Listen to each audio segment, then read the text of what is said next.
This is weird.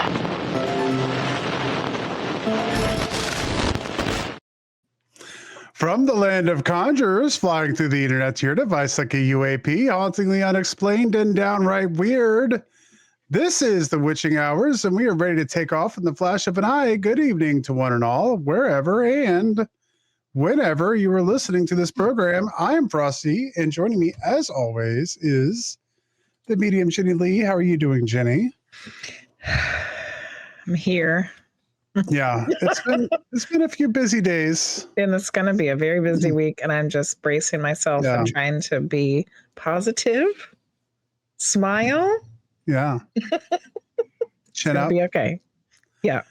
Cheerio, good boy. It's gonna be okay. It's fine. Everything's fine.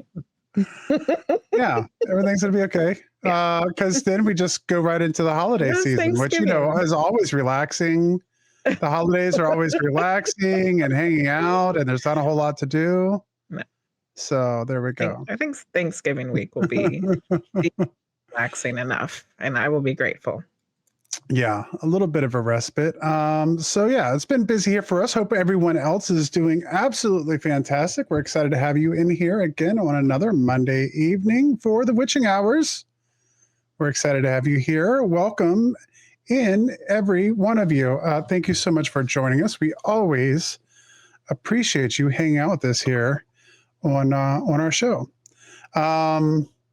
Well, I guess we can go ahead and I don't know if there's a whole lot to say tonight. I will say, always make sure to check out the witchinghourspodcast.com. We have all of our upcoming guests on there. I try to keep that updated as well as I can.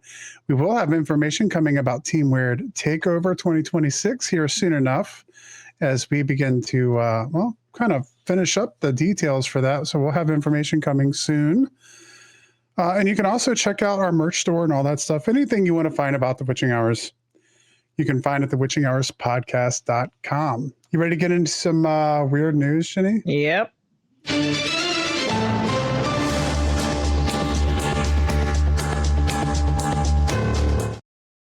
So I didn't know where to go with the news tonight. There's a whole lot going on.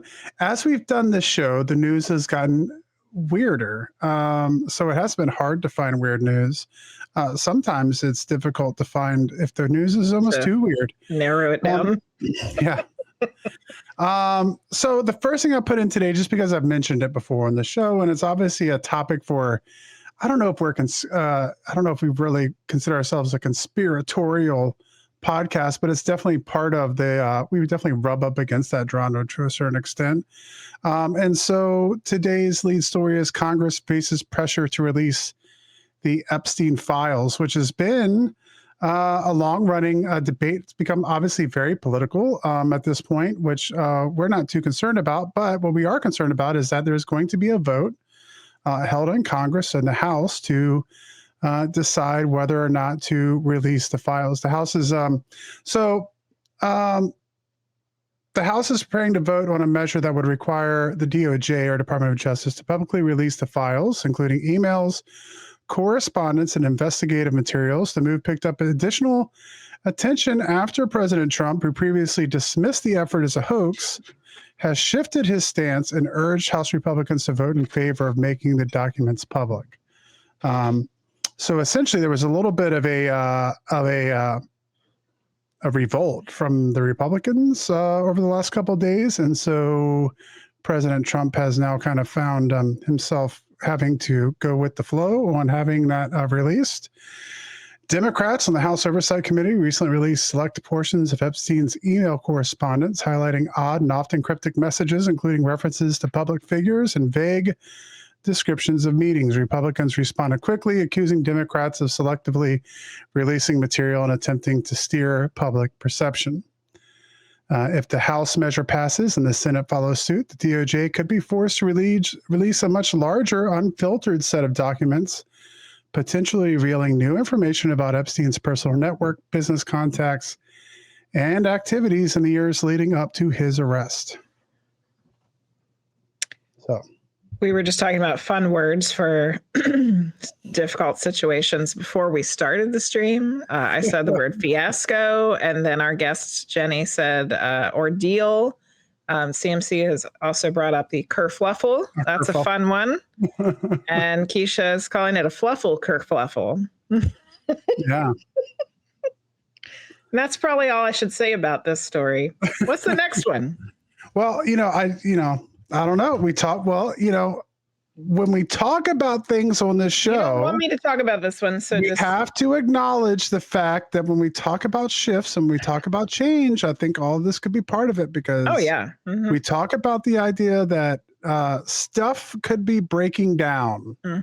Systems have to break. Isn't that something that you talked about, right? Not that it could be, that it is.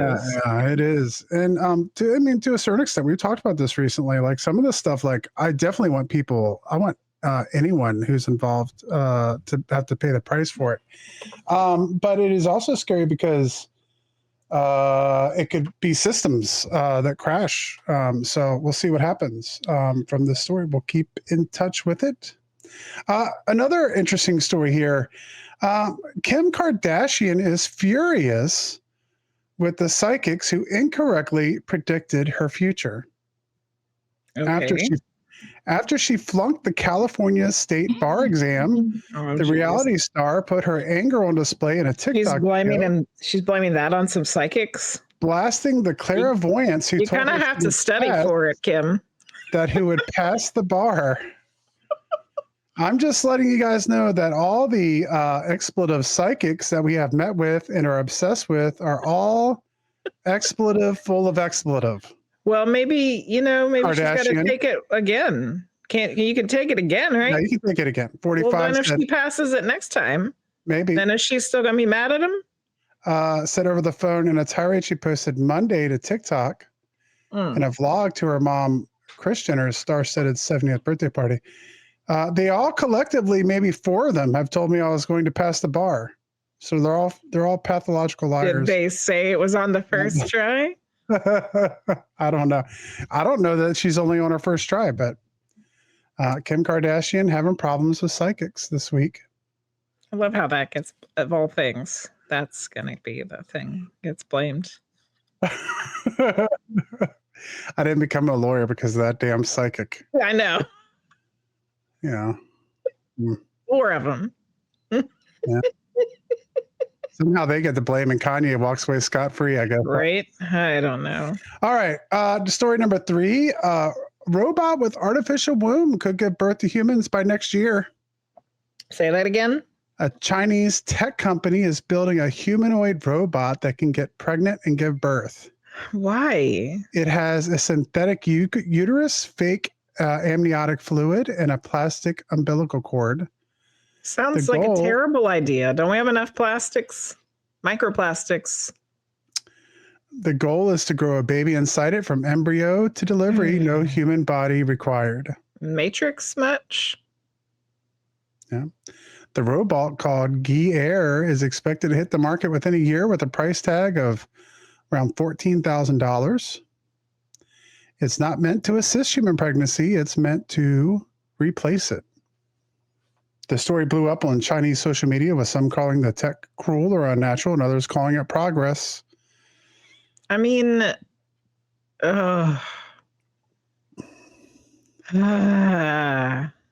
Keisha is calling you out here. She said that you did say you wanted AI to do the unfun parts. The unfun parts. No, I meant like washing the dishes, Keisha. Clean the toilet. Babies need to be, like it's a big deal with the bonding and whatnot for them to be part of a human body. Yeah, I would think that's how you get more serial killers, Whether it's, because there's surrogate moms too. There's moms that give up their babies for adoption and whatnot. But still, it's like still a living person that you're in, not a robot with a terrible name. Ay. Well, I don't know if it's a terrible name. It's Chinese, so I don't know what it means. I don't know. I don't like it. Yeah. Yeah, I don't know. I mean, I imagine that there'll be. I mean, I hate to say this, but I imagine there'll be studies done, right, to see like what happens to children if this actually happens, because so often these things hit and they're you get the title and it's kind of clickbaity. I don't know how realistic this is. You know what I mean? Yeah. Like, how are you going to how is any of that going to happen? How is it going to get nutrients to the baby? How is how is it going to adjust for the growth of the baby? I don't know. There's a whole lot of things in there. But then if it were to happen, how would you decide there would have to be studies done to find out like what kind of like psychiatric results happen from. And I think the studies alone are like there's issues with just studying that. Well, yeah. I mean, there would be the ethics of it. Yes. But at the same time, I mean, if the child was like, no one says it has to be in this robot and like alone by itself. There could be a mother that's like right there. And then when the baby's born, it goes right to the mother. I mean, I don't know. This sounds like a really terrible movie plot. Yeah. Well, we'll find out. We'll see if there's any news with that over the next year. We can't even. Here's another thing. We can't even make a robot that can walk across the stage. How is one going to have a baby? Yeah. Well, they don't got to walk nowhere. They just gotta. Ain't got to walk nowhere. Good Lord. Okay. But women can continue to work now through. Think of that. Like women can continue to work through pregnancy, so you don't have to worry about most of them do anyway. Jobs. And there's some benefits there. Story number 4. It was essentially a question that I had. Did anyone see the aurora borealis? We have people all over the place, different countries. So. Let us know in chat if you're watching this video at another time, another place. Let us know in the comments down below. Did you get to see the aurora borealis? Or let us know if you were excited to see the aurora borealis like me and Jenny and walked outside and saw absolutely nothing. We for the 10th time now. I know. We're always so excited and we stay up and we go out. Like this time it was like, it's got to happen, right? People in like Alabama are seeing it. Florida saw it. We go outside. Yeah. It's like, wah. So I'm imagining that we just kind of, I don't know if we have too much light pollution. I don't know if and we also maybe didn't see it at the right time. Maybe there was a certain time and we weren't looking at the right time. It was like the 2 hours before midnight and the 2 hours after midnight that were supposed to be. So if you were out there after 10, which we were, yeah. Yeah, that was the prime viewing time. So I don't know. We haven't had very much chances to be able to check it out. Boo. CMC says not here with more than a week straight of rain. Okay, so too much rain to be able to see it for CMC. Priestess was wondering the same thing as me, maybe too much light pollution. Were you able to see it, Allison, or were you in the same boat we were, too much light pollution? Yeah. So let us know if you saw it. Let us know if you were hoping to see it and weren't able to. So there we go. The aurora borealis. So to continue the story there, the dazzling display reached as far as Florida on Tuesday and even further south on Wednesday. The aurora was visible as far as Alabama to Northern California. It actually ended up going all the way down to the Caribbean on Wednesday night. Forecasters added that the final and most energetic CME arrived on Wednesday and into Wednesday night. As we know on this show, a CME is an eruption of massive clouds of protons, electrons, and magnetic fields from the sun's outer atmosphere that travel towards the Earth at a very high speed. And when it reaches the Earth's magnetic field, also called the magnetosphere, it collides with the particles around the planet, producing colorful lights known as the aurora borealis in the northern and southern hemisphere. This one specifically reached the CME reached a G4 rating, the second highest rating on the 5-step scale. So a G4, the highest rating you can get is a G5, which was the Carrington event in 1859. Yeah. So I was going down a little bit of rabbit hole in the Carrington event on Thursday, trying to figure out like how close this was going to get, because there was a fear that it would interrupt radio transmissions. It did actually interrupt radio transmissions. Did it? It did, but at a minor level. And from what I understand in my little bit of research on this is that it kind of hit us at a different angle. Like it wasn't quite as bad as it could have been, even as a G4. Hmm. But as a G5 now, we could have some really serious implications if we were to have something like the Carrington event that would hit today. We would all be really in for it would be a kerfluffle. It would be an ordeal. It would be an ordeal. It would be fiasco. It would be a fiasco. It would be a lot of things because if we were to have the Carrington event today, which is just the G5 CME, it could take out electrical grids. It could take out microchips, cell phones, vehicles, airplanes. And so we all kind of go down that line of thinking, and you can't pump gas, and you can't travel, and you can't spend money. It could be quite the event. So our friend Dolly Saffron's been talking about for years. Yeah. If you do follow Dolly, she was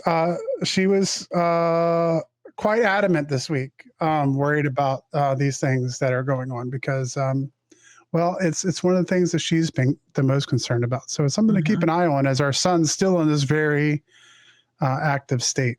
So that was the weird news, Jenny. Not happy with the news today. Who's our guest today, Frosty? We'll move on to a happier subject. Jennie Collucci is a paranormal investigator and researcher based out of New Jersey and New York. She grew up in Rochester, New York, and has an educational background in chemistry, physics, and foreign languages. She earned her degree at Rutgers University. Jennie has been investigating the paranormal for nearly 30 years and focuses on critical thinking as a way to increase understanding and reduce fear for individuals and locations experiencing paranormal activity. Her recent experiments and interests are in the areas of thought forms, tulpas, and doppelgangers, which I want to talk more about tonight. Jennie has appeared on numerous podcasts and programs, including The Grave Talks, Ghosts in the Valley, has been in the film The Ghosts of Somerville, The Old Dutch Parsonage, and most recently, In Search of Hauntings, The House of Whispering Relics. Please welcome to the show, Jennie Collucci. Welcome to the show, Jennie.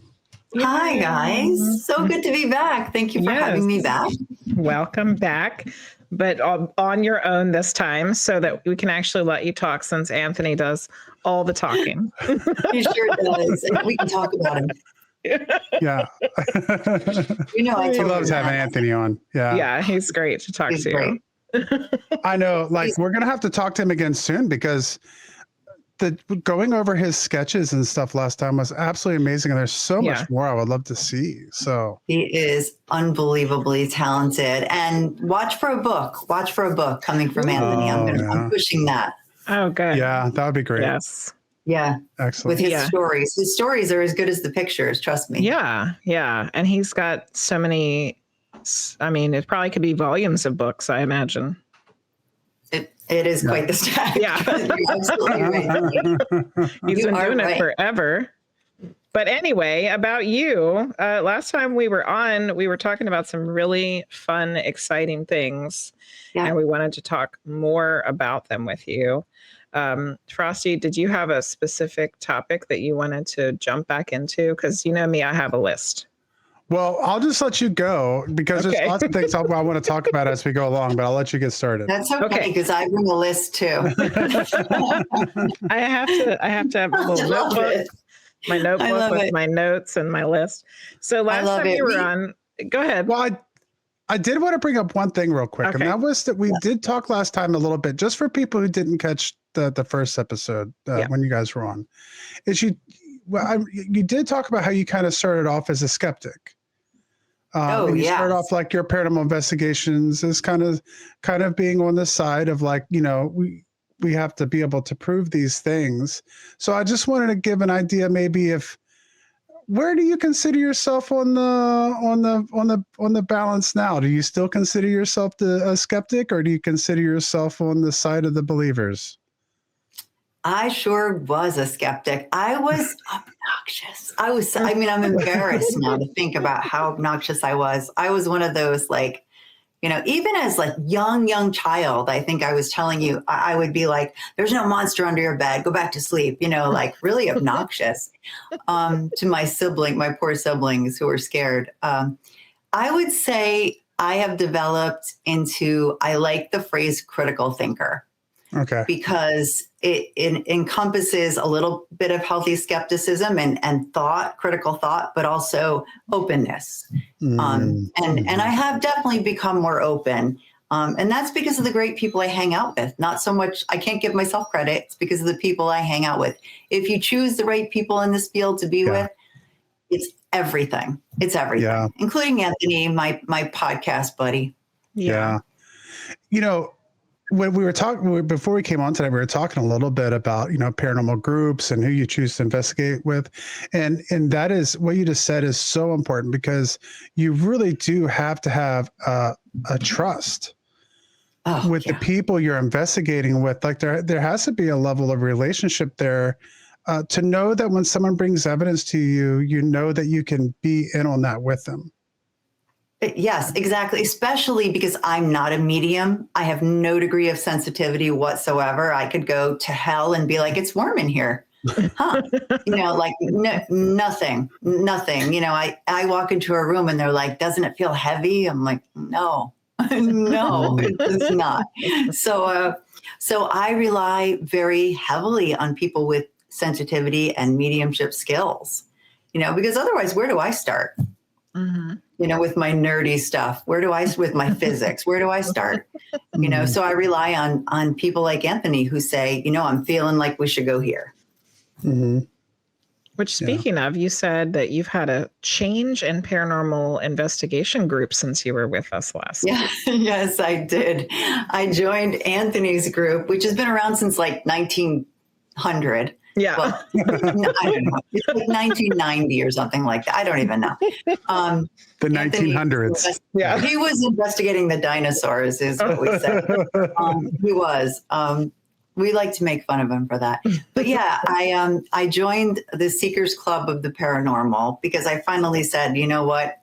It seems weird that I'm not in your group, Anthony, since we investigate together all the time and are together all the time. So I joined it by making myself a sweatshirt with the name of the group on it. And I came on the podcast wearing it. And I put my name, Jennie Collucci, Seekers Club of the Paranormal. It was like, oh, I guess you're in my group now. You're in now. That's one way to do the interview. So you invited yourself. Yeah, there we go. But it sounds like you kind of were already in it. Yeah. Yeah, exactly. Yeah. Exactly. But he was laughing. That's funny. He's like, oh, all right. Yeah. Welcome. I feel like he would appreciate that joke. Mm-hmm. Yes. Yeah. He's like, cool.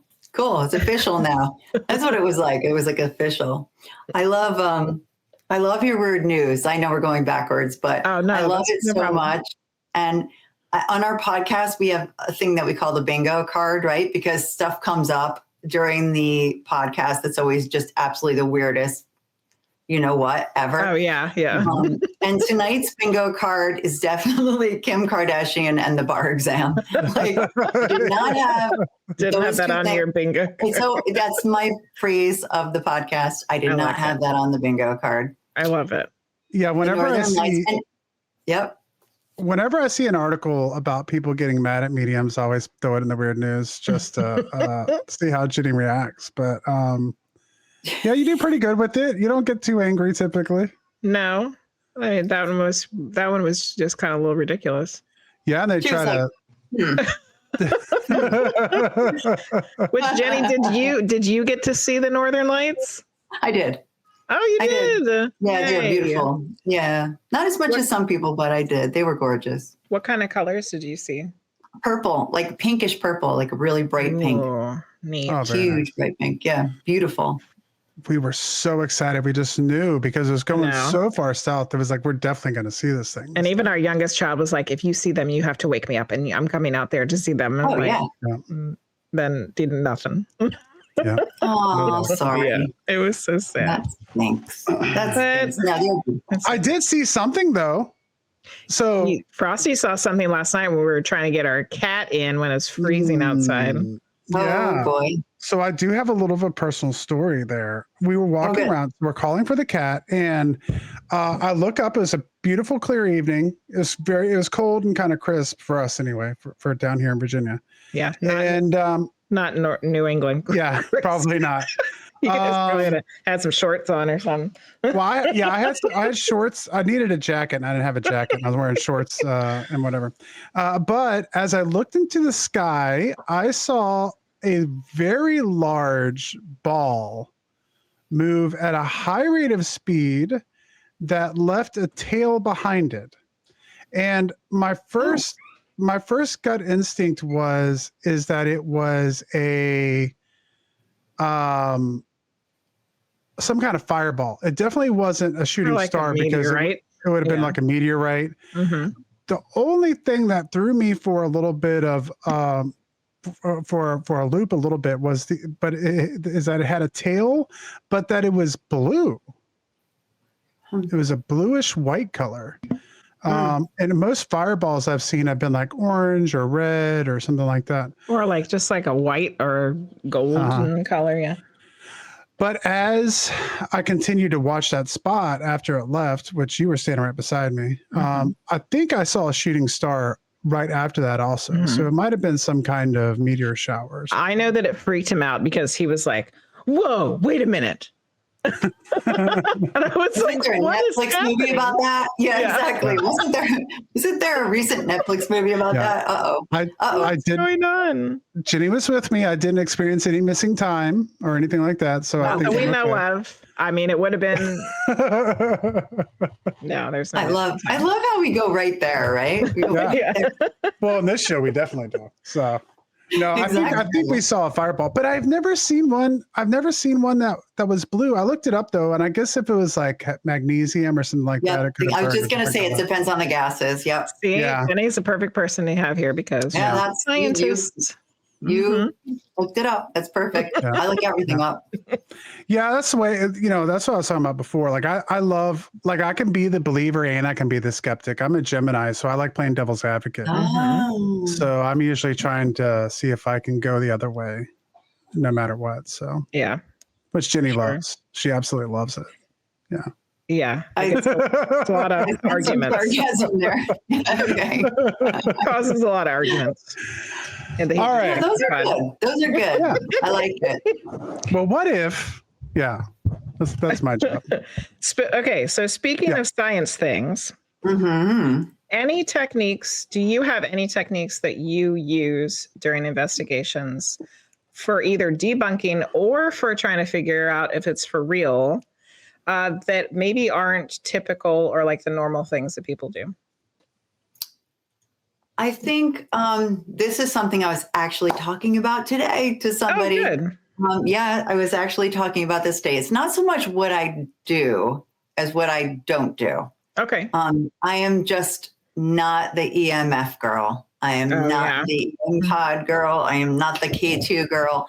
And I'm not against you using those tools if you use them, but I highly recommend using a device that will tell you where they come from. You can buy it on Amazon, literally put it next to it and it'll say that's a cell phone or, that's whatever, wherever it's from. And, we used to use those tri-field meters. They were really good, but mine's like really rotting. It's old. But I would definitely look into something like that and make sure that what you're sensing is not explainable by your cell phone, because you'd be surprised. We had ambulances going by once. Oh, wow. Yeah. And it was the radio from the ambulance kind of thing. So I try not to rely on those. Because I think when we investigate, that's where and it's going off like a lot that we do. We wonder like, well, why is it going off so much? Like, is it paranormal related or is it something else? And like, I didn't even know there was a device that will tell you where it's coming from. Yep. Yeah, on Amazon, of course. I mean, Yeah. what isn't on Amazon? But, yeah. You get snacks and a device that'll tell you what kind of EMF. That's great to know because I had no idea. Yeah. And that's really interesting because this is something I've talked about quite a bit. So maybe we can go into this a little bit more because I have always been kind of a little bit skeptical of some of the electronic equipment used in paranormal investigation, mainly because that's not like it's not like an area that I know a whole lot about. And so just because something buzzes or beeps doesn't mean that I know necessarily what that means, except for what I've been told. Right. So I've always been a little questioning about that. And one specifically that I've had issues with, and I understand, and I do use it. And I think in certain ways it can be helpful. But for me, it's been the spirit box. I thought you were going to say the dead bell. I was positive. I don't even know what the dead bell is. What is the dead bell? A dead bell? You remember those old-fashioned hotel bells, right? That you ring the bell. Yeah. On top. So it's that, but it's attached to like an EM pod, pretty much. So the bell will ring when you have EMF. So it's just like another pod, but it rings a bell. Okay. It's fun and it's cool. It's fun when the bell rings. It can be hilarious when the bell rings. But same problem. Problem. I've shown them to investigations where people have I always forget the name of it, where they just have where the voices kind of come through the machine as you're sitting around and they just play the whole night. And everyone just, people will sit around and go, it said this, it said this, it said this. And then two people are arguing about what it says. And I think that can be a tool that can be used, but I think that some people rely on it a little too heavily. And I'm not quite sure what you're investigating at that point. Sure. No, I agree. I agree about the spirit box too. I use what's called a chaos box made. And I think this is a really good point. Like, know who makes your equipment. Right? Yes. I recommend people like Lauren Hellickson. She's a wonderful equipment maker. But this is made by the Halte Paranormal. They make amazing equipment. Katie Halte is like a visionary in this field. She made me a chaos box. So it's AM only, but it goes forward, backwards, switches speeds constantly and things like that. So you have very, very little chance of getting a word or music or anything like that. And I have had sentences come out of that thing. Wow. Like, I couldn't believe that we're so good. And it's just not possible. It's just not possible the way it's set up. We were at a fort in New York State, Fort William Henry. And somebody was playing a drum and it was something like, tell them to stop it or tell them to stop the drum, like right out of this thing, out of nowhere. And, we all just went, whoa, that's just not possible. Yeah. If you know how it's made, that sentence can't come up. It's pretty interesting. And I've had really great experiences with like the Estes method and using that because you're using something else to be able to base that off of when you're getting things that make sense. So in that regard, I think it can be used as a really good tool that way. Well, I've had this conversation with Ron Iacovetti and Lourdes Gonzalez. Because of course they do. Yeah, the digital seance experience and like the things that they've done. And they've explained it to me a little bit. Of course, both of them are way smarter than me. So so they're able to, break down because, it's like you said, I think it's important if you're going to rely on the technology, then you should at least have some kind of idea about how the technology works and how it's made, right? Yeah. Right. So you can debunk things. So you can think critically about it. Yeah. Yes. Yeah, but even with that, and I'm sure they said that, like, people hear different things, but, the point is they are hearing voices, right? Like, we all agree and you shouldn't be. Yeah. Yeah. And that's the thing that got me about the equipment that they're using is the idea that it's just white noise. It's not radio frequencies. Mm-hmm. So like if you're hearing voices and white noise, where in the heck is that coming from? There's no words for it to play. Exactly. And everybody's different. There are people who, and I've been, there watching people listen and sometimes people just get every other word or a couple words out of it. Or people say, I don't hear anything sometimes. Mhm. And I think for me, I hear everything. I feel I like hear everything. there's talking nonstop. But Mhm. maybe I'm just a person who puts those words together. I don't know. I Yeah. almost wonder if when I hear it, it almost seems like you've tapped into like a call center on the A conversation. Yeah. because Exactly. sometimes I feel like you're just picking up on different pieces of different communications that are happening, like not Right. necessarily You're just there. eavesdropping. That's how Yeah. I feel like it is. Mhm. Yeah. Yeah, the time that we got to experience it, it sounded like a lot of people just hanging out, like, Mhm. Yeah. like you're in a room full of people and you're hearing snippets of different conversations. Yeah. That's right. Like someone just comes in, suddenly there's a new voice. Like Yep. Mhm. it's fascinating. It's great stuff. I agree. Yeah. It's And very that's better interesting. than, yeah, I agree. There's no reception there. Yeah. There's no FM reception that you can say, Yeah. could have been someone on the radio. Or Yeah. you have a subject that could never be on the radio, right? That you hear Mhm. about that comes Mhm. through. And you're like, okay. Yeah. Yeah. And that was one of those things where it came down to understanding the equipment, because the first time I saw it, I was like, well, I don't know what this means for investigations really. And then when I got to talk to Ron about it, he's like, oh, that's just, they're like, there's no radio bands there. It's Yeah. just all white, like a white noise generator. So then that kind of blew my mind a little bit. So yeah, it's always interesting. Do you see, is that something that you keep up with, is like the latest technology in paranormal investigating? And is there anything that you kind of see that could be something that you would like to see done that hasn't been done yet? I'm more trying to perfect things right now myself. Like I personally am very much a digital recorder person. If I had one choice of equipment, that's me. And I'm trying to just stick with that when I go out now and, make that the best I can make it, sort of thing, and learn more about. I've been taking classes online about audio. Like I'm not an audio specialist, but I want to be, kind of thing. So I think I'm more, trying to perfect what I know right now. Yeah. That makes sense. Definitely. I'm sure Yeah. I'll think of something as we talk, because I'm not one of those constant thinkers. Like we should try this, we should do that, we should do that. But right now, I am like, people say, "What's your favorite piece of equipment?" Like I couldn't live without my recorders. I'd probably bring 9 at a time to somewhere, and I try to see which one is working best for what purpose. And I'm just fascinated with that, because again, it's not the same thing, as the digital sounds experience, but it is fascinating when you get really, really good EVPs. I feel like that's so satisfying. Yeah. I recently had like a whole conversation, and you get personality coming through, and I'm just like, that's amazing. That makes me a believer. Yeah. I still think for me, that's the best piece of evidence you can get, is a really good EVP. Right. And the disappointing thing about a really good EVP is there's no way to make anybody believe except yourself. But well, I know. the people you're investigating with. But I mean, if you're going to a skeptic and you bring them an EVP, there's 2 options with a really good EVP. One is that you've captured evidence of the afterlife. In my opinion, you've captured evidence of the afterlife or spirit realm or something, or you faked it.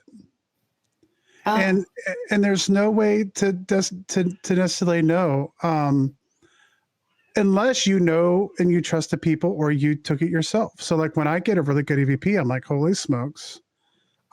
For me, this is proof. Like this is something I've captured, that there's a voice. I know there was no one around. But I don't, beyond that, in our community as a whole of paranormal investigators, I don't know how we can take EVPs to like another level in terms of like proof towards science. Does that make any sense?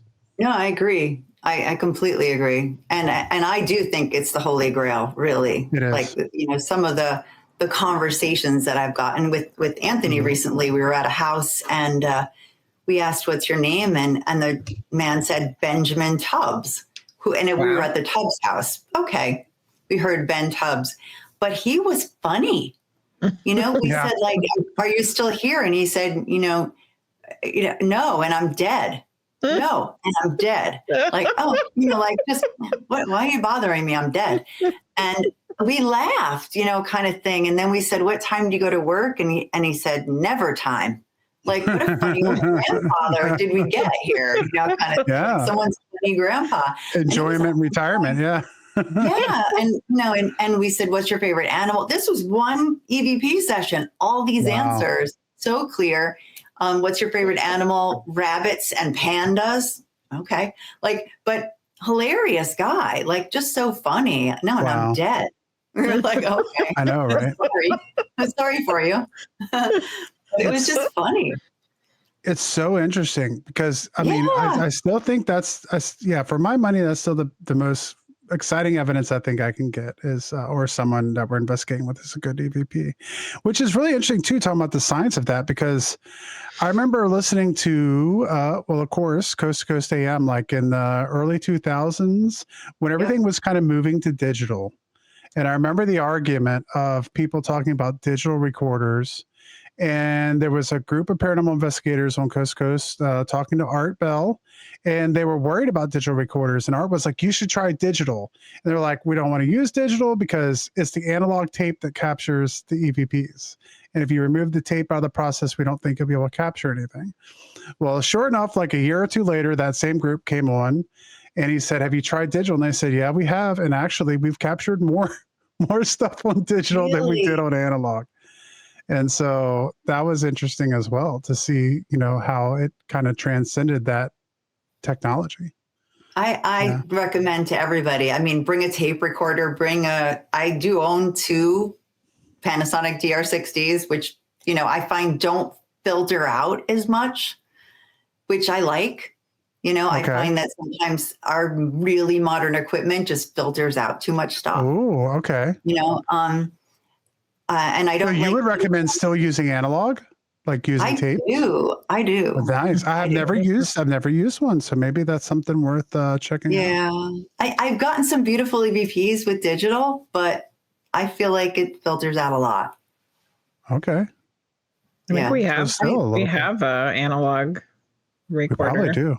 I do. Yeah, there's a lot of controversy about it, right? But in everything in this field, but you do what works for you, right? Like if you're comfortable with it.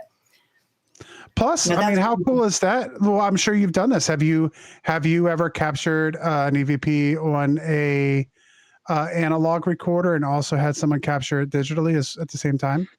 Never. Wow. Okay. Never. And I just never. That's just the truth. But I have had the most interesting experience with having 2 analog recorders and having them. And you mentioned Ron standing right next to me and me, and me getting a completely different recording, feet apart, and me getting screams and voices and things like that. And him getting totally different voices at the same time. We'll go 1, 2, 3, press it, play it back, and get, just be right next to each other and get completely different voices. And that's fascinating. Wow. That is interesting. Yeah, I think it's interesting, to think about we think, oh, there's a ghost in the corner. There's a ghost here. That's not really, I don't think the way it works based on, I think that's what I'm trying to push a little bit with the recordings. What can we learn from it? Right. Like consciousness versus locality, right? Like someone standing there, someone there. So could be tapping into a whole different timeline or something, or recording of the past or whatever it is. Right. It's not, we always think, is it someone standing next to you and someone standing next to me? That's not the way it works with these voices, which is really interesting to me. And that keeps me up at night. Well, there's the concept that on the other side, there's no space or time. Right. So then what are you picking up on them? I don't like to label things. Like, I really don't. I don't. Yeah. I try very hard not to label things. I think that's a good way to be. Yeah. The more and more medium readings I do with more and more weird things that come through, they don't want us to label them. So see, this is what I need. You're onto something. We had a question from Cynthia over on the Facebook.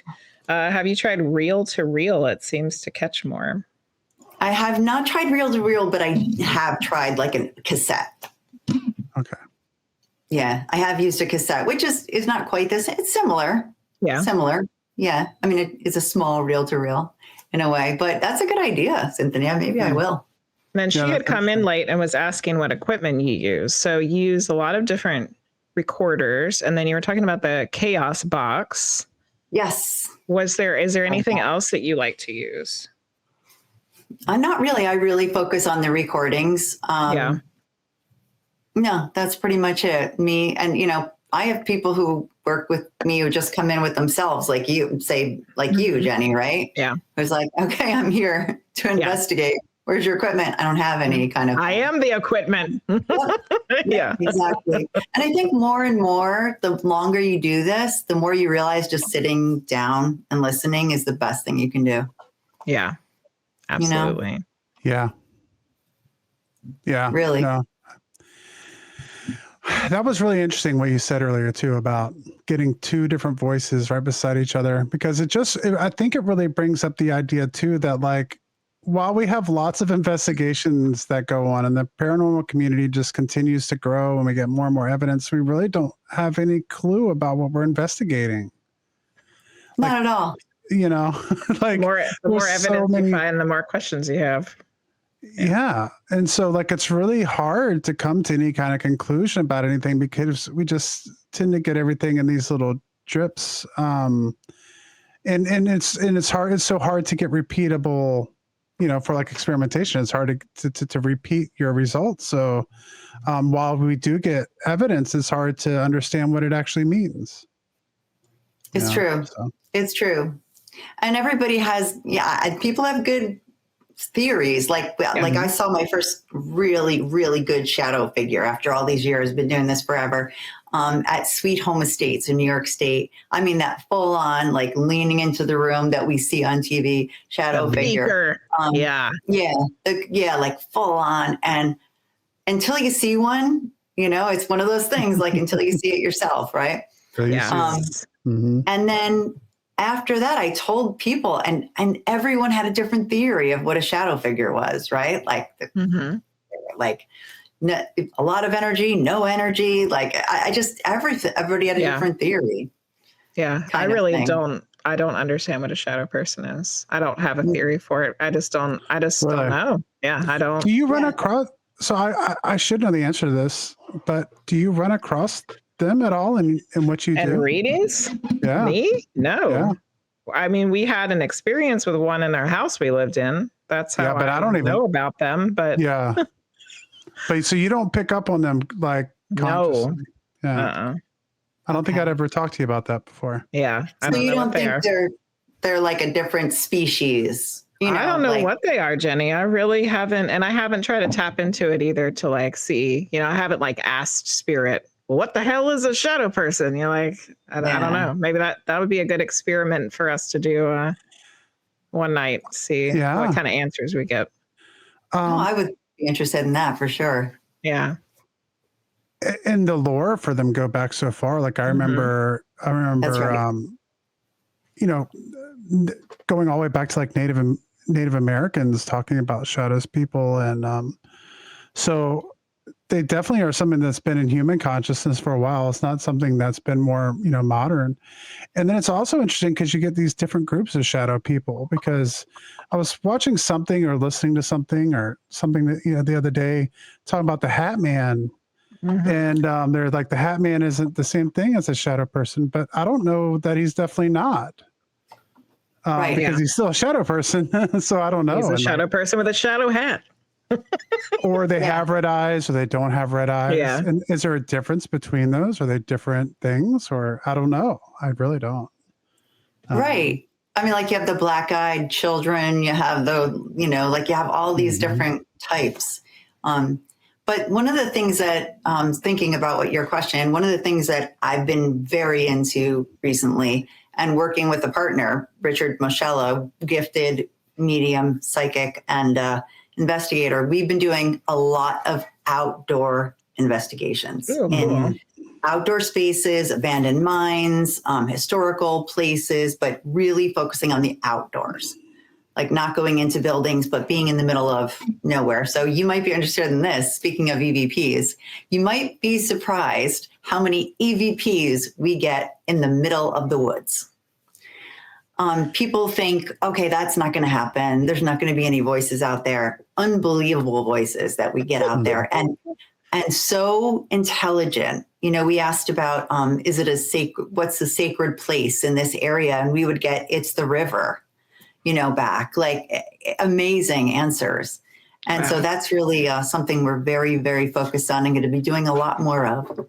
Yeah, I mean, spirits everywhere. For sure, but people don't think of it. Like, I know it sounds obvious. You're looking at me like, duh, but a lot of people say to me like, oh, I never thought of that. Yeah, you know, because they want to go to the places where they think that there's ghosts, right? Where there's like some sort of entity that's, you know, stuck there. But yeah, spirits everywhere. And you have those situations where people will have a haunted home and they'll be like, well, my house can't be haunted because they just built it. Or, you know, right. You know, and it's like, well, you know, doesn't necessarily have to be, you know, in the house. Right. Or it's old. So it must be haunted. That's another thing I get. My house is like over 100 years old. Yeah. They're like, oh, it must be haunted. Why? No, it's not. Not that I know of. You know, and I've been here a long time, but I always say like that the local, you know, shopping market could be haunted as much as my house, anywhere. And I think, well, you know, because we talk about people always, you know, especially when you're first getting into it. And so this isn't to knock anybody because we did this too, but a lot of times when people first get into paranormal investigation, the first place they want to go is a graveyard or a cemetery, you know, and it's like, that could be a good place to investigate, but you know, you could also just investigate your house or investigate, like you said, the woods behind your house, or spirits can be anywhere. They don't necessarily have to be in a graveyard. And I don't know. I haven't had a whole lot of good luck in graveyards, to be honest. I have heard people who do have a lot of really good luck in graveyards, but it doesn't have to be there. It doesn't have to be those places you associate with death to be able to find the spirits. And I think going back to what we said about not making assumptions, because that's a huge thing with me, like don't make assumptions. It could just be that you're outside and you happen to be in a graveyard, right? So you get a voice and you think, oh, it must be someone who's dead here. Like I always encourage new people, try not to narrow down, try to open up. You know, it could just be, you know, somebody who lived here on this land, or it could not be somebody. It could be anything. Just keep your mind open. Yeah. You don't necessarily know. Yeah. Exactly. Like, do you even know? We don't know anything. We don't know anything. We don't know anything. Which is what makes this so fun, I think. You know, because it's like quest for knowledge. You know. I agree. Yeah. Totally agree. Totally agree. Yes, it's the seeking. The seeking is the fun part. Exactly. One thing I was getting ready to say is you were talking about you could have a 100-year-old house that's not haunted, and you could have a new house that is haunted, and you can have situations like ours where your house isn't haunted, and then all of a sudden one day it is. So see, that's what I mean. Yeah. And so, like things can happen out of the blue. We've had that happen multiple times before, where things just start to kind of happen. So that can happen anywhere as well. Wow. Before we move on to any other topics, it's the top of the hour, Frosty. Would you like to reset it? It is the top of the hour. Yeah. So if you have come in since the beginning of the show, welcome in. Thank you for joining us on the Witching Hours. Our guest tonight is Jennie Collucci, and we're talking about a lot of stuff tonight. We're talking about paranormal investigation. We're talking about equipment. We're talking about what are the questions in the afterlife? What are things, what the best ways to start investigating, what kind of equipment you can use, how some of that equipment works.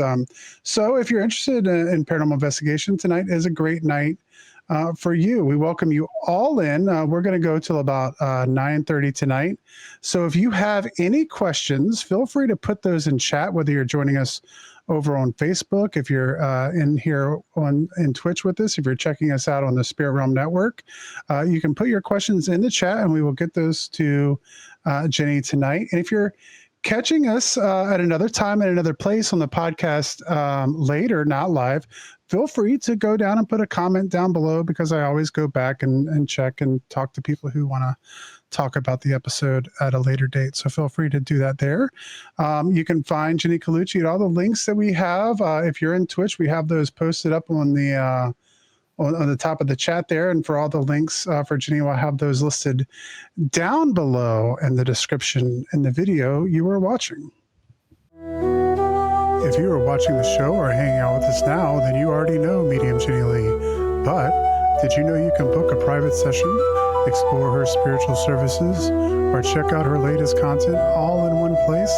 Head over to mediumjennielee.com. Whether you're seeking guidance, answers from beyond, or just curious about what the spirit world has to say, Jennie offers personal readings on the top of the chat there. And for all the links for Jennie, we'll have those listed down below in the description in the video you were watching. All right. So now, last time you were on, you were talking about how you were doing a thought form experiment with dolls. Mm-hmm. Did you conclude your experiment? I did. But in between, I should mention that a lot of concerns came up ethically.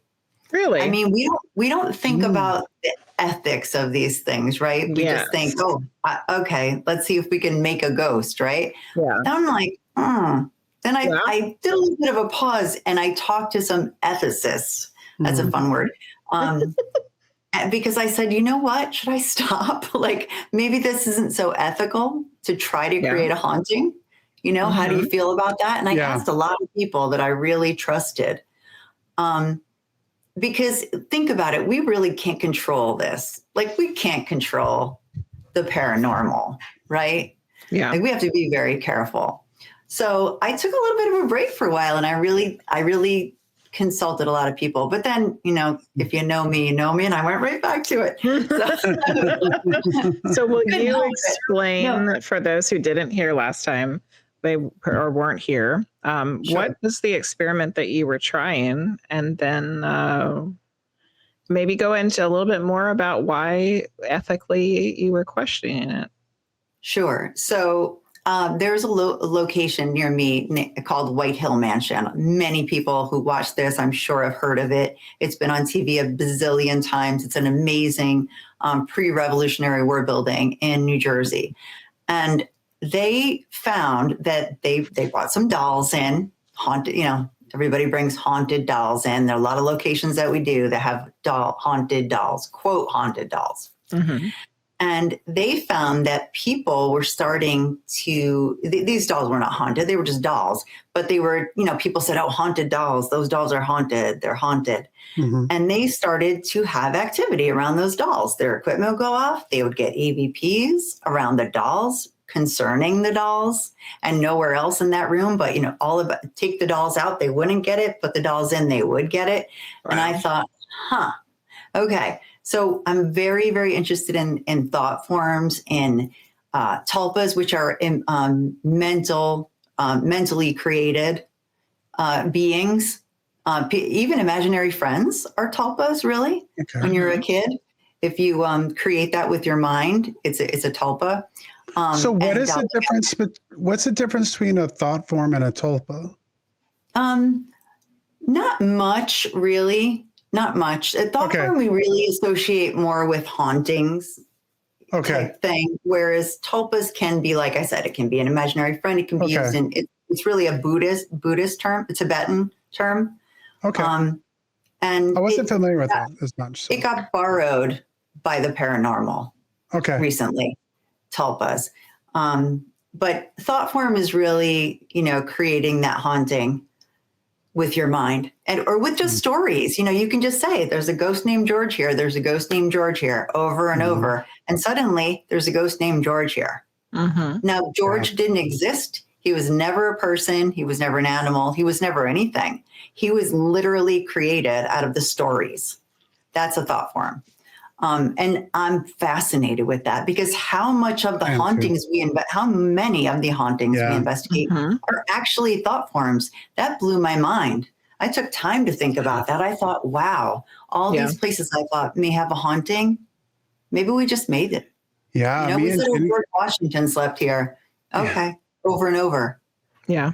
Me and Jenny have talked about this numerous times. It's one of our topics that, just on a car ride, we'll just banter about, because it's made me wonder if there's actually any natural hauntings and if they aren't just all thought forms. I mean, could that be a possibility?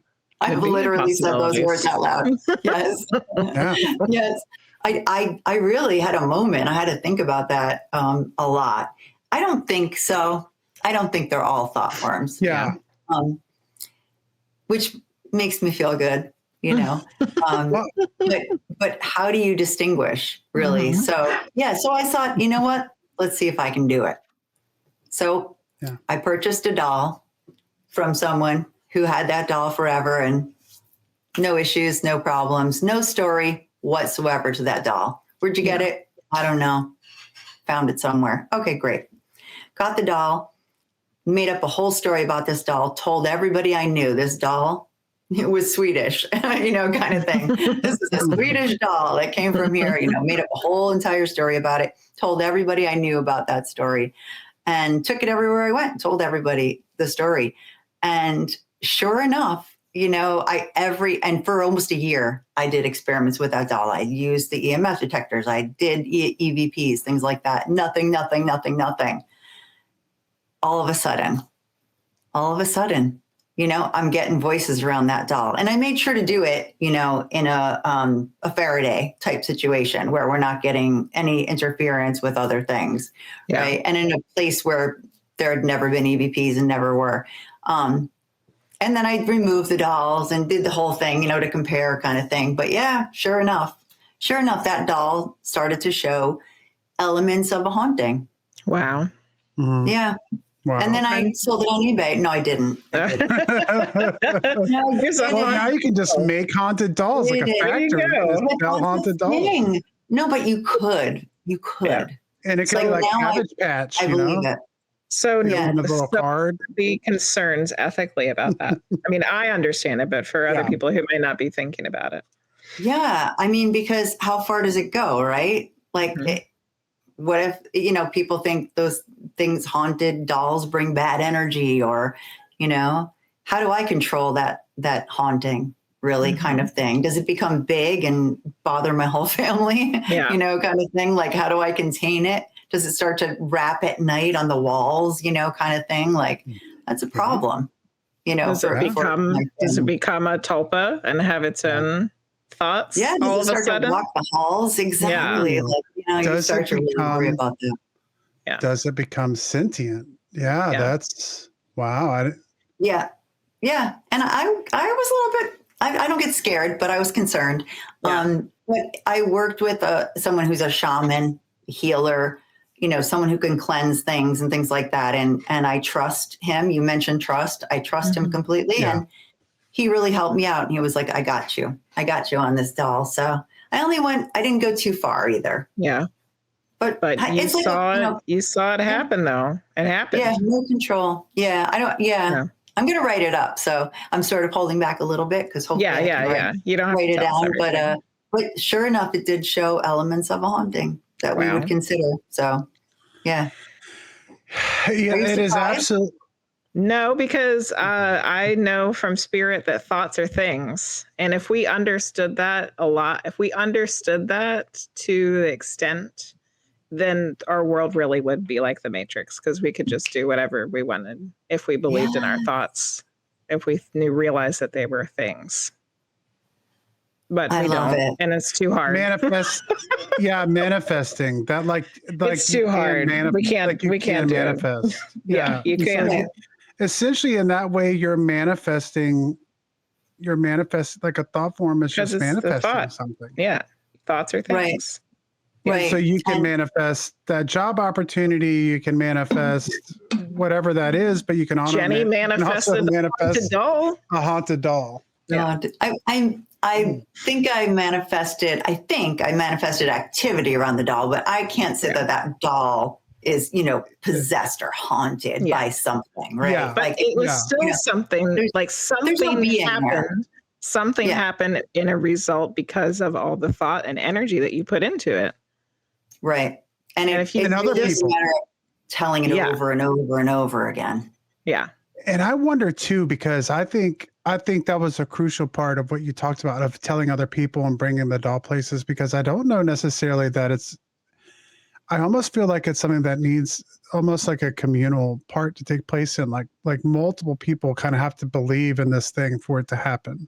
Yeah. Like it's like a mass, like I don't like that term, mass hysteria. I can't think of a conversion disorder, right? Is that the term? When everybody, thinks the same thing, and that's the same thing. Yeah. That's the same thing. Yeah. And on the flip side of that, the power of prayer, the more people that get behind something to try to make it change, the more likely it is that it will. Right. Now, can I say that a spirit, a human spirit, didn't just come by and say, yeah, they're like messing with you, like, hey, let's do something about this doll. She's been talking to it for a year. I can't. It's not an exact science. It's not, that frustrates me because I love science, but I did it in my home where I have been investigated for 30 years and never have encountered a spirit. So unless one walked in, possible. Yeah. Not probable. No, I think that's, once again, it's really hard to get 100% proof in this field, but I think that's very good, something to throw into the pile there of like things we're trying to figure out for sure. Right. When that brings up a good question about trying to do this more, is that something, are you done with that, or is that something you would like to experiment with more? I would like to, but I really got to stop with that doll, because when we got the name on the recorder, I was like, ooh, like the name of the doll. That was like definitive proof to me, because we made up a name that sounded nothing like anything in my house or any of my, my kids or anything like that. Just I wanted to make sure, kind of thing. And I called it Samara, and I got Samara, what's your name? And it said so clearly Samara on the EVP. So I was like, oh, okay. I think we're done now. Yeah. But you could try that same experiment with anything, really. It doesn't necessarily have to be. You don't need an object. Yeah. You don't need an object. You can walk into your front porch and be like, hey, George, like I said, hey, George the ghost, over. Yeah. Yeah. Well, but I do think the energy is better with more people. Absolutely. Yeah. And, you think about kind of these old ghost stories or, wise tales or things that have been told through the decades. Every place, has their Dead Man's Hill or the Snake lady Road or, the guy who got killed on the train track. There's the camping ghost stories and the legends that happen in every town that, who's waiting for her love to come back from the war. Yeah. There's always a nurse who hanged herself. Yes, always. In every hospital and asylum. Always. And so I think it's really interesting because while we have these shared stories and legends and stuff that exist, how many of those have become thought forms? Right. And people actually do experience it. Yeah. Now, I think a majority, that's my opinion. I think it's a majority. Because the legends have power. I don't think that's a bad thing, but legends and stories our words have so much power. Especially if they're told for a really long period of time. Like some of these stories are being told for like 100 years or longer. Yeah. So that's how, think of how much energy it's put into that over that amount of time. Mm-hmm. You bring up a good point, Jenny, because I think it does require repetition. I don't think I could have just talked about that doll 3 times. Yeah. It had to be done over the course of a year almost for that to happen until I got that AVP.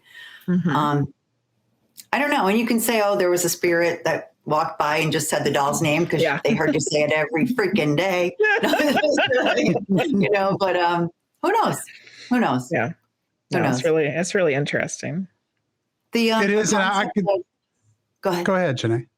I was going to say the concept of objects has become a huge focus too. Like, I don't know if you guys want to talk about that, because I just did a documentary. Yes, I wanted you in an to antique plug store. the documentary. So yes, tell us more. Yeah, not so much to plug it, but to talk about how Well, both. it's in an You're doing antique both at the store. same time. Yeah, there you go. Multitasking. Yeah. A bunch of good investigators and friends of mine were asked to take part in a documentary at an antique store locally, and it's called Times Tin Cup Vintage, and it is covered in items. Covered. Every inch of that place is covered in items. Now, a lot of people who get into this, like you said, that there's these assumptions, right? Like, oh, spirits, things hold energy. Everything has energy. Everything, you played a guitar and that guitar has your energy now, right? I don't get that. I need a medium to explain it to me, because as a scientist, like, no, it doesn't. You know what I mean? It absolutely doesn't. And I don't know if I would agree with that either. So I don't know. What do you think about that, Jennie? To me, I have experienced picking up on, I guess, some sort of imprint that's left in a space or on an object. But I don't think that it's necessarily that it's like the person's energy that's left behind on it. Huh. I almost wonder if it's more of kind of like a remote viewing type of experience where you're seeing through time and space to see the what happened or what occurred in that space or with that object than necessarily that it's energy left behind. And I like that. The way and I could be completely, I'm just trying to think through this, right now, but like, so guitar. So like, I have my guitars back there. But I feel like there's probably a guitar that could possibly have some kind of strong, deeply held attachment to me that maybe I would have if there was an afterlife, right? If there's an afterlife, that maybe I would have some kind of sentimental attachment to. I mean, possibly. I think things like that could happen. I don't know if my energy's in that guitar. I mean, there was an energy that me and the guitar have made together. Yeah.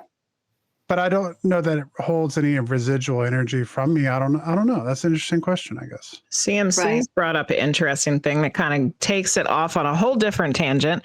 I've definitely bonded with instruments that show different personalities. One only wants me to play original music. So like the instrument itself has its own energy. That's weird. Yeah.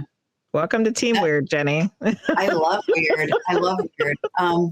I love that. A guitar with a personality on the bingo card. I'm scratching it off. No, but maybe it's, and this is, I had my podcast co-host, Kim, who's a medium. She said, it's not inside the object, it surrounds the object, right? So like you're always, your energy is around that object. So again, like the remote viewing, she can sense your energy, Frosty, around your guitar because you're always around that guitar. Okay. So I see that. I definitely see that. But I think, when you walk into an antique shop and you're like that, there's some kind of haunted object or doomed object or evil object. Like, I don't see how we associate that. But that's, again, the skeptic, the obnoxious young skeptic in me is still there. So what kinds of things were being investigated in the documentary in the antique shop? This place is like way off the charts. Like if I didn't see it with my own eyes, you would never believe it. Like, stuff literally flying off the shelves kind of place. Yeah. Like how, I don't know. But yeah, I saw some stuff in this place. Cool. Yeah. Yeah, really cool. And it's in the documentary. There is good. I want to watch it now. We need to watch it. Some unexplained movement of an object, which is pretty cool. But of course I did the EVPs in it. And I love the concept of a team in the paranormal, right? You have the medium who says, there's a gentleman in the basement. It feels religious. Then you have a historian who looks up and finds out that a reverend lived there, right? So we're making these connections. And then, we're down there and we try to say a prayer and all the EVPs are like, nasty, get out. I hate you, stop, like just awful. This angry, angry, angry man in the basement. So I'll let you watch it, but it was really, really fascinating place. So I'm not sure I believe that it's the objects in the place. There are, and people in the documentary do, who believe that objects get imbued with energy, I think was the quote, but I don't know. Yeah. I don't know. I have seen some objects that I wouldn't want to touch. Huh. Okay. So you wouldn't do the Robert the Doll thing, or you wouldn't do I was specifically, it was a collection of African art, and there was a mask in a box sitting on the floor. This was in an antique store, but it was somebody's collection. And I walked past that box and I was like, no, like, I don't even want to look in the box. I would not touch the thing. Like, and I don't know why, I don't know how, but I know that whatever was in that box did not make me feel good.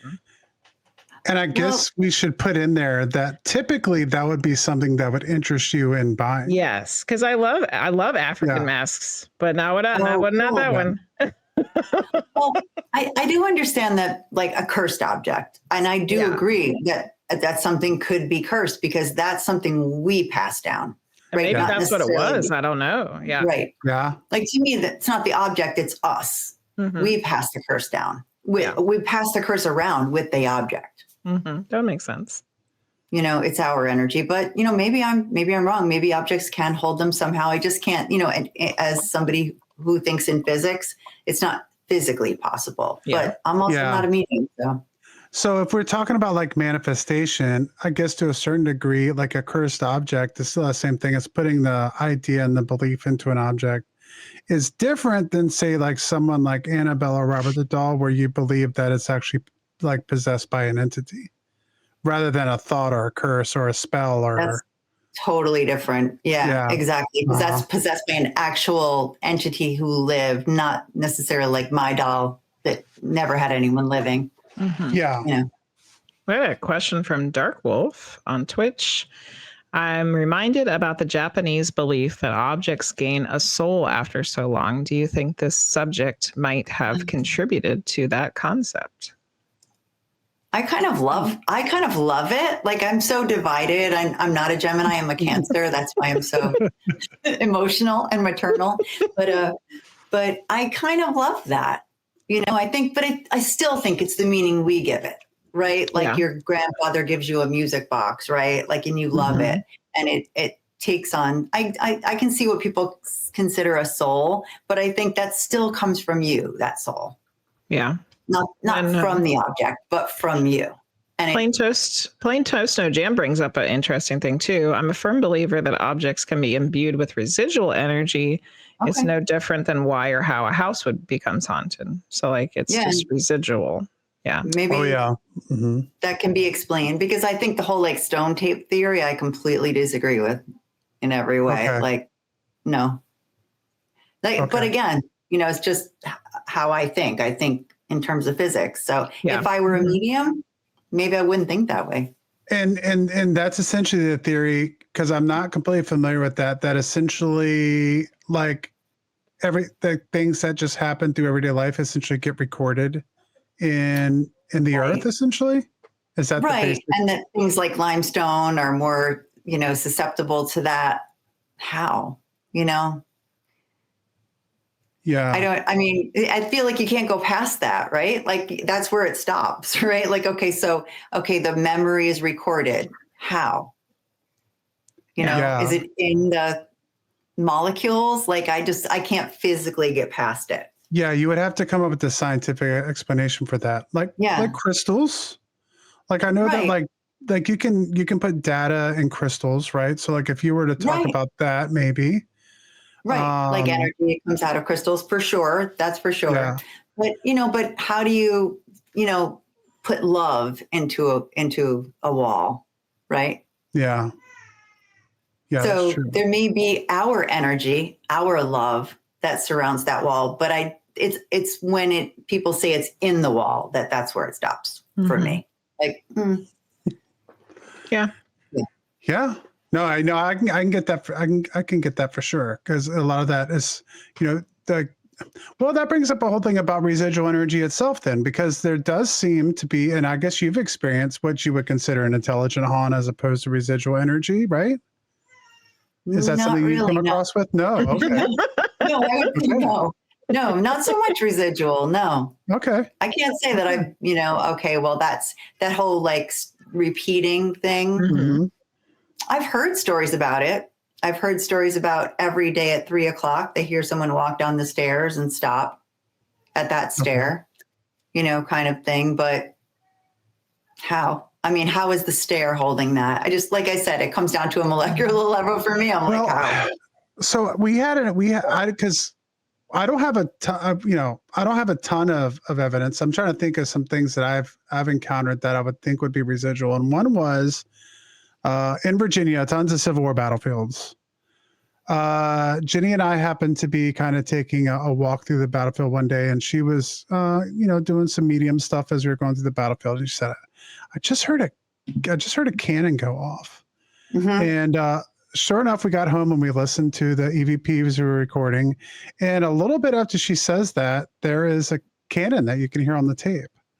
And I thought to myself, well, I don't know what that is. Was that a response to her, or would that be residual energy of just this cannon fire that happened? And I don't know the answer to that, but I'd always kind of assumed it was residual. But Right. But like you said, there's no way to necessarily know that was residual. There could still be some kind of intelligence to that. Yeah. Yes, or you could talk about time slips, like you said. Time slips. I mean, Yeah. that's a little more appealing to me because I can, to some degree, explain that a little bit better. Yeah, who knows that you didn't just, brush that time period. Yeah. That's something I really wanted to talk about more on this show. We haven't really had the chance to yet, is to talk more about time, missing time slips, like those kinds of things are really intriguing because we don't really understand the nature of it at all. No. I don't know if we can. To some extent, I don't know if we can. Probably not. I kind of love it though. Like that's, and part of it, like you said, we're never going to know. And people watching this can be like, absolutely, that guitar can hold energy. And, there was a guitar at that antique shop that, had some really unfortunate stuff happen to the owners, kind of thing. But you wonder how much is self-fulfilling prophecy, right? How much is, I don't know, like curses really are self-fulfilling, right? Yeah. To me. Yeah. Anyway. They can be, for sure. Yeah. And I think we definitely know that if you're going around with a negative attitude, that brings more negativity. So if you think you're cursed and you're expecting bad things to happen, then I think for sure it is more likely that bad things are going to happen to you. Or you're going to assign them things that are negative, right? Like, okay, I fell today because of that negative guitar, not just because I'm clumsy, because I am. But you start to assign blame to it. Yeah. Or like 3 good things happened to you that day, but because you're cursed, that one bad thing happened. And so that's just reinforcing your negative thoughts. Yeah. Yep. That's why I recommend a psychologist as part of your team too. For sure. No, I do. I think that the bigger you can make your team with disciplines, the better off you're going to be. No, I would agree with that. Yeah. It's easy to get carried away when you're having fun with friends and investigating and, you know, something happens. I think even, for sure. Yeah. Yeah. So. And I'm not right and I'm not wrong. It's just what my brain can do versus if you understand how this object holds energy, go for it. Yeah. I'm not saying you're wrong kind of thing, which is the most beautiful thing. Like, let's just all listen to each other. Let's listen to each other. Because really, nobody knows anything. Yeah, it's great to have. We started there. And we're all trying to figure it out, people. I would much rather have weird news. The weird news, and the moral being believe women. That's all I'll say about that. Yeah. Believe women. And we ended up with more weirdness, with mind-blowing things to keep you up all night. I do. I stay up all night like, how would an object hold energy? I can't get there. Yeah, it's so great to have different points of view, because I mean, really, that's, like I said, if anything closes me off, it's the idea that everyone has all the answers. So I would much rather hear different points of views and different ideas on how these things could be happening, because that's how you're going to get to it, is having open debate and enjoy the company of, people who are thinking. I love it. I love it. Like when we're outside doing our investigations, somebody said, "Oh, I think it's the god Pan," and I'm thinking, all right. Why not? Yeah. All right. Because why not? Could be. Yeah, could be. You never know. Is it the fact that it's the spirit of some, deceased person that lived 200 years ago really any that much stranger? In a lot of ways. Right. Exactly. It's a puck wedgie. Okay. Kind of thing. Like I just want to say that word once a day. Is a fun word. It's so good, right? I know. It might be kerfuffle. Sorry to the person who's kerfuffle, but no, it's true. Like you have to have everybody gets annoyed on my podcast, but every podcast I do this, I say, do this, like, don't do this, just keep opening. That's the only way we're going to advance this field. Like the second you start to like really narrow it down and, make 100 assumptions and don't believe anything anybody else or think about anyone else's point of view, you get nowhere. Yeah. I love that. That's my sermon. Sorry. Keep opening. I love that. Open to the kerfluffle of puck wedgies. You have to. You have to. And I never say you're wrong. I say like, oh, I never thought about it that way. Like you can't, who knows? Yeah. Absolutely. Who am I? Jennie Collucci. I'm Jennie. You're Jennie. Yeah, no. We're Jennies. I know. Well, we're at the end of the episode here. Will you let everybody know one more time where they can find you? Sure. I love when people find me on social media. I think everybody else is like, don't friend me. I'm like, friend me. Friend me on Facebook. Find me on Facebook, either as Jennie Collucci or on Instagram.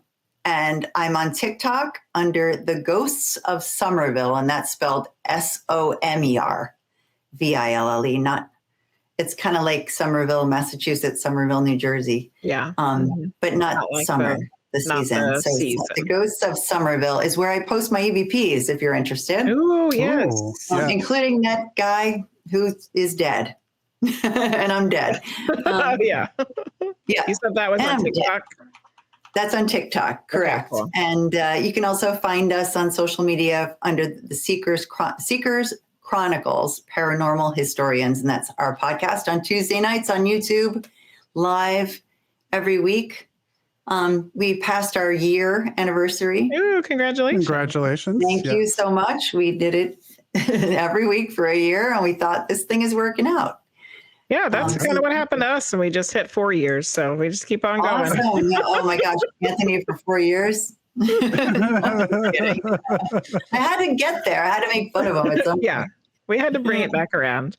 Well, we're hoping that we can be on you guys' podcast sometime. Oh my gosh, I would love it. That'd be super fun. And we're going to have Kim on. We had to reschedule Kim, but we're going to have her on probably in the new year too. So then we'll have had the whole team on individually, which is great. Kim's in the documentary Ask Her About Objects and Energy. I'd love to know what she thinks about that. Yeah, and we'll have a totally different conversation, I bet. Which is awesome. Well, she's a scientist too, so we'll see. Yeah. All right. Frosty, take us out. All right. So for all of you who are listening to us at another time and another place, we will see you all next time.